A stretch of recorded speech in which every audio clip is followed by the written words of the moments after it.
Demos furniture, the ultimate Onam fest. ആഘോഷിക്കാം ഈ ഓണക്കാലം ഡിമോസിനൊപ്പം.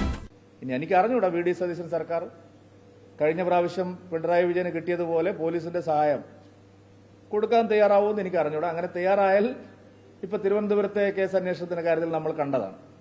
ഞാൻ സാമൂഹ്യ മാധ്യമങ്ങൾ മുഴുവൻ നോക്കി. റിയാസിനെയും സംഘത്തെയും സംരക്ഷിക്കാൻ ഒരൊറ്റ സൈബർ സഖാക്കൾ പോലും ഇത്തവണ രംഗത്ത് വന്നിട്ടില്ല. അതുകൊണ്ട് മാധ്യമങ്ങൾ വെറുതെ റിയാസിന് രക്തസാക്ഷി പരിവേഷം നൽകരുത് എന്നാണ് എന്റെ അഭിപ്രായം. തന്റെ സർക്കാർ ഭരിക്കുമ്പോൾ നിയമസഭയിൽ ഔദ്യോഗിക പ്രതിപക്ഷ നേതാവായിട്ടുള്ള ശ്രീ പിണറായി വിജയൻ വളരെയധികം സമ്മർദ്ദത്തിലാക്കപ്പെട്ട ഒരു കേസ്, അദ്ദേഹത്തിന്റെ മകള് മാത്രമല്ല മരുമകനും മക്കളിലേക്കെല്ലാം പോകുന്ന ഒരു കേസ്, കേവലം 2.78 കോടി രൂപയുടെ എക്സാലോജിക്കൽ CMRL നിന്ന് പണം ബാങ്ക് വഴി വാങ്ങിയ കേസല്ല ഇപ്പോൾ നടന്നുകൊണ്ടിരിക്കുന്നത്. അത് മാത്രമല്ല, നൂറുകണക്കിന് കോടി രൂപ ഈ കരിമണൽ കമ്പനിയിൽ നിന്ന് CPM-ന്റെ നേതാക്കന്മാർക്ക്, മുൻ മുഖ്യമന്ത്രിക്ക്, അവരുടെ മക്കൾക്ക്, മരുമക്കൾക്കെല്ലാം കിട്ടിയ പണം എങ്ങോട്ട് പോയി? ഇതുമായി ബന്ധപ്പെട്ട മണി ലോണ്ടറിംഗ് കേസിനെ സംബന്ധിച്ച്, ഹവാല ഇടപാടുകളെ സംബന്ധിച്ചുള്ള ഗൗരവമായ അന്വേഷണവും വിവരങ്ങളും പുറത്തു വരുമ്പോൾ ഒരക്ഷരം ശബ്ദിക്കാൻ ശ്രീ വി.ഡി. സതീശൻ തയ്യാറായി. 5 വർഷവും രാഷ്ട്രീയ ആയുധമായി ഞങ്ങളെ ആക്ഷേപിക്കാൻ ഉപയോഗിച്ച ഈ കേസ് ശരിയായ നിലയിൽ ഇപ്പൊ അന്വേഷിച്ചുകൊണ്ടിരിക്കുമ്പോൾ ബഹുമാനപ്പെട്ട വി.ഡി. സതീശൻ മൗനി ബാബയെ പോലെ വായ തുറക്കാതിരിക്കുകയാണ്. അതല്ലേ സത്യം? അപ്പൊ രാഷ്ട്രീയമായിട്ടുള്ള വിഷയങ്ങളിലെല്ലാം കഴിഞ്ഞ 3 വർഷവും കേരളം കണ്ടത് ശ്രീ വി.ഡി. സതീശൻ സർക്കാരിന്റെ ഇരട്ടത്താപ്പും ശ്രീ വി.ഡി. സതീശൻ സർക്കാരിന്റെ വർഗീയ ശക്തികളുടെ മുമ്പിലുള്ള മുട്ടുമടക്കലുമാണ് എന്നുള്ളത് പ്രകടമായി തെളിഞ്ഞിരിക്കും. ഭരണ നടപടികളുടെ കാര്യത്തിൽ തങ്ങൾ LDF സർക്കാരിൽ നിന്ന് ഒട്ടും ഭിന്നമല്ല, ഞങ്ങൾ രണ്ടും രണ്ടല്ല, ഒന്നു തന്നെയാണ് എന്ന് വിശദമാക്കുന്ന കാര്യങ്ങളാണ് കഴിഞ്ഞ 3 മാസവും കേരളം കണ്ടത്. എന്താണോ പിണറായി വിജയൻ സർക്കാർ ചെയ്തത് അത് തന്നെ തുടരുന്ന ഒരു സർക്കാരായി, ഒരു കാർബൺ കോപ്പിയായി UDF സർക്കാർ മാറി. ഇവിടെയാണ് BJP മുന്നോട്ട് വയ്ക്കുന്ന ഇത് രണ്ടുമല്ല, കേരളത്തിന് ആവശ്യം, വികസനത്തിന് ആവശ്യം ഒരു ജനകീയ ബദലാണ് എന്ന് ഞങ്ങൾ വർഷങ്ങളായി, പതിറ്റാണ്ടുകളായി പറഞ്ഞുകൊണ്ടിരിക്കുന്ന കാര്യങ്ങളുടെ പ്രസക്തി വർദ്ധിക്കുന്നത്. ഇന്ന് ഇത് മാത്രമാണ് ഞാൻ സൂചിപ്പിക്കാൻ ആഗ്രഹിക്കുന്നത്.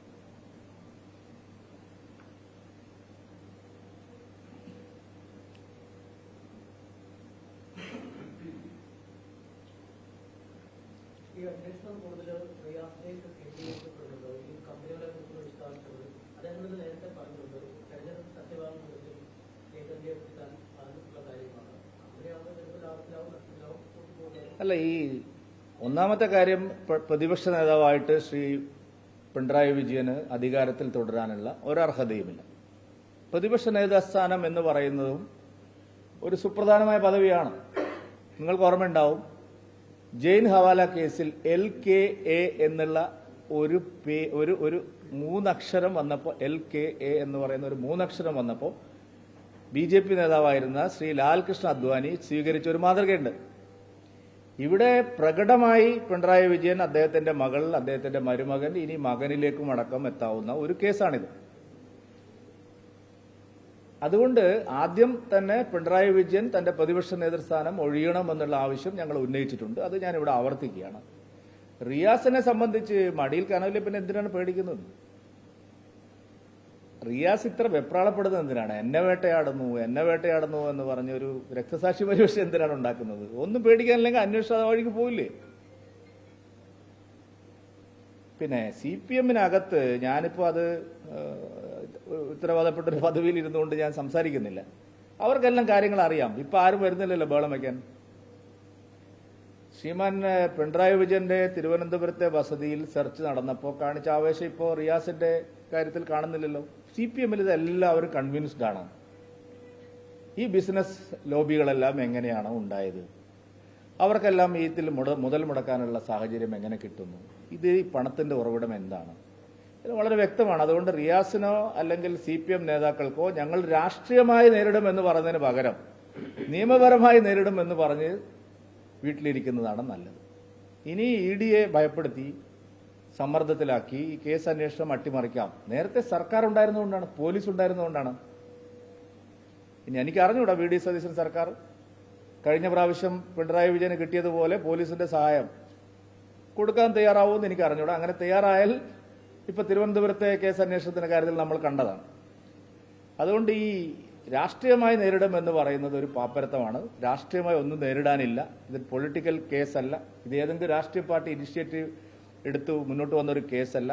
ആദായനീതി വകുപ്പിന് മുമ്പിൽ ഈ കുടുംബം തന്നെ ഹാജരാക്കിയ രേഖകളും അവർ കൊടുത്ത സത്യവാങ്മൂലവും അവർ കൊടുത്ത കണക്കുകളും എല്ലാം അടിസ്ഥാനമായി ഉയർന്നു വന്ന ഒരു കേസാണ്. ഒട്ടും രാഷ്ട്രീയ പ്രേരിതമല്ലാത്തൊരു കേസാണ്.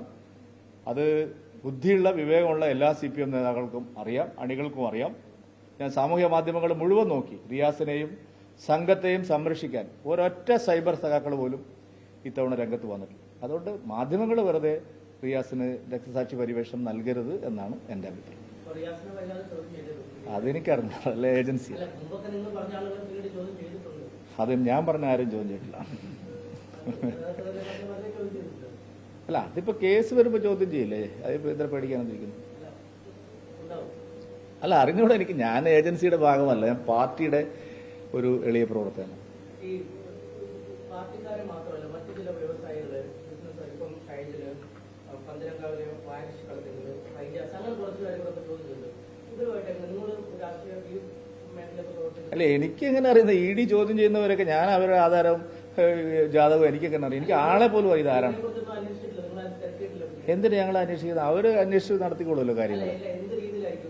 അതറിയില്ല. നിങ്ങൾക്ക് ഇത്ര വെപ്രാളം എന്താണ്? അന്വേഷണം വരട്ടെ എന്ന്. ഞാനും അതെന്താണ് സംഭവിക്കുന്നത് കാത്തിരിക്കുന്ന ഒരാളാണ്. നിങ്ങളെപ്പോലെ തന്നെ ഞാനും നോക്കണം ഈ കേസുകളൊക്കെ എങ്ങനെയാണ് അതിന്റെ ലോജിക്കൽ കൺക്ലൂഷൻ എത്തുന്നത്. അതുകൊണ്ട് കാത്തിരിക്കുന്നു, കുറച്ച് സാവകാശം തരും. അറിഞ്ഞൂടാന്ന് എനിക്കറിഞ്ഞൂടാ. എന്റെ ചോദ്യം, നിഖിലിനെ അറിയാം. നിഖില് സാധാരണ നിലയിൽ എനിക്കറിയാം. സാധാരണ നിലയിൽ കമ്മ്യൂണിസ്റ്റ് പാർട്ടിയുടെ നേതാക്കൾക്ക് ഒരു ബിസിനസ് സംരംഭം വൻ മുതൽ മുടക്ക് നടത്തണമെങ്കിൽ ഒരു ജില്ലാ സെക്രട്ടേറിയറ്റ് മെമ്പർക്ക് സാധാരണ അങ്ങനെ ഒരു പതിവില്ല. നിഖിലിന് മാത്രം എങ്ങനെ ഒരു എക്സംഷൻ കിട്ടി? ഇതിന്റെ സാമ്പത്തിക ഉറവിടം എന്താണ്? എവിടുന്നൊക്കെയാണ് വായ്പ എടുത്തിരിക്കുന്നത്? ആരൊക്കെയാണ് മുതൽ മുടക്കിയിരിക്കുന്നത്? ഇവർ ചെയ്തുകൊണ്ടിരിക്കുന്ന ജോലിയുടെ അല്ലെങ്കിൽ ബിസിനസിന്റെ യഥാർത്ഥ എന്താണ് അവർ ചെയ്തുകൊണ്ടിരിക്കുന്നത്? ഇവർ ഏതൊക്കെ അക്കൗണ്ടുകളിലാണ് പണം പല കാര്യങ്ങളുണ്ട്. അതിനൊക്കെ മറുപടി പറയേണ്ടത് CPM ആണ്. BJPക്ക് അതിൽ ഒരു കാര്യം മറുപടി പറയേണ്ട ആവശ്യമില്ല. ഒരു തൊഴിലാളി വർഗ പാർട്ടി എങ്ങനെയാണ് സ്വകാര്യ മൂലധനം ഇത്ര വലിയ തോതിൽ നിക്ഷേപിച്ചുകൊണ്ട് അല്ലെങ്കിൽ ഉപയോഗിച്ചുകൊണ്ട് വലിയ വലിയ ബിസിനസ് സംരംഭങ്ങൾ ഉണ്ടാക്കിയെടുക്കുന്നത്? അത് അവരുടെ പാർട്ടിയാണ് പറഞ്ഞത്.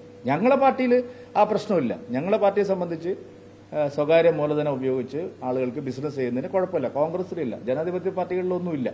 ഇവർ വലിയ മാലാകമാരാണല്ലോ. ഞങ്ങൾ പാവപ്പെട്ടവരുടെ പാർട്ടിയാണ്, തൊഴിലാളി വർഗത്തിന് വേണ്ടി കഞ്ഞി കുടിക്കാതെ നടക്കുന്ന പാർട്ടിയാണെന്ന് പറയുന്ന ഒരു പാർട്ടിക്ക് എങ്ങനെ സംഭവിക്കുന്നു എന്നുള്ളതാണ്. ആ പ്രശ്നമാണ് ഇപ്പോൾ അവർ നേരിട്ടുകൊണ്ടിരിക്കുന്നത്.